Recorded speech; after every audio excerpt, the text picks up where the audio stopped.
गैर कानूनी मुकीम अफराद पाकिस्तान से चले जाएं वरना 1 नवंबर से गिरफ्तार होंगे, डिपोर्ट किया जाएगा।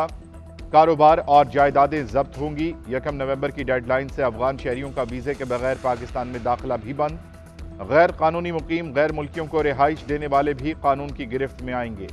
जाली शनाख्ती कार्ड रखने वालों को ढूंढ निकाला जाएगा। टास्क फोर्स तश्कील। वजीर आजम की जेर सदारत नेशनल एक्शन प्लान पर एपेक्स कमेटी का इजलास, कौमी क़यादत के अहम फैसले। निगरान वजीर दाखिला सरफराज भुगटी की प्रेस कॉन्फ्रेंस, कमेटी के फैसलों से आगाह किया। जाली शनाख्ती कार्ड वालों के शनाख्ती कार्ड के लिए DNA टेस्ट भी करवाए जाएंगे। वेब पोर्टल भी बना दिया गया।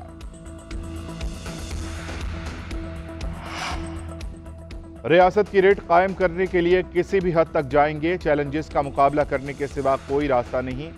पाकिस्तानी शहरी की जानो माल सबसे मुकद्दम है। सिपा सालार का दो टोक मौक़िफ़। अल्लामा इकबाल का शेर भी पढ़ा, कहा कि ना समझोगे तो मिट जाओगे ए हिंदुस्तान वालों, तुम्हारी दास्तां भी तक भी ना होगी दास्तानों में। एपेक्स कमेटी इजलास में आर्मी चीफ का कहना था कि दहशतगर्दी के खिलाफ जीरो टॉलरेंस पॉलिसी जारी रहेगी। एपेक्स कमेटी को सानिया मस्तूम समेत दरअंदाजी पर ब्रीफिंग। निगरान वजीर आजम अनवारुल हक काकड़ ने कहा कि दहशतगर्द मुल्क और कौम के दुश्मन हैं।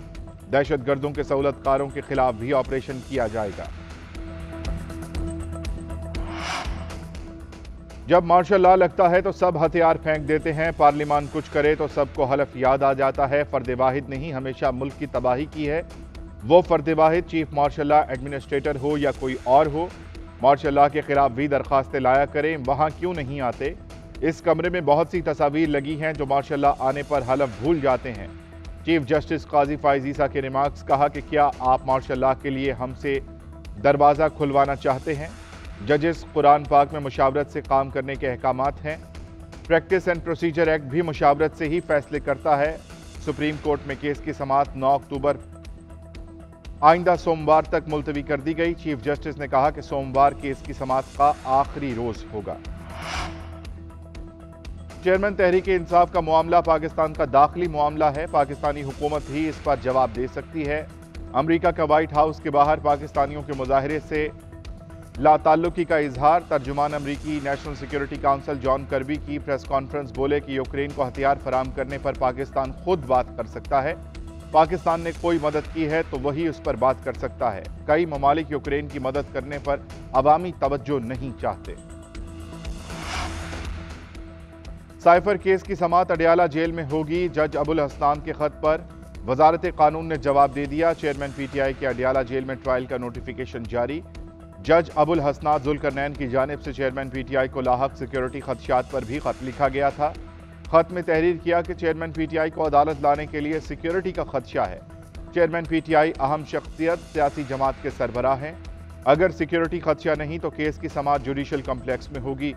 उधर तहरीक इंसाफ ने साइफर केस के जेल ट्रायल का फैसला मुस्तरद कर दिया।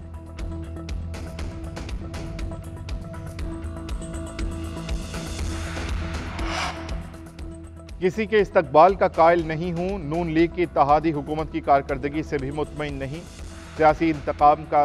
सियासत इंतकाम का नाम नहीं है। मुस्लिम लीग नून के रहनुमा शाहिद खाकान अब्बासी की लंदन में नवाज शरीफ से मुलाकात के बाद मीडिया से गुफ्तगू।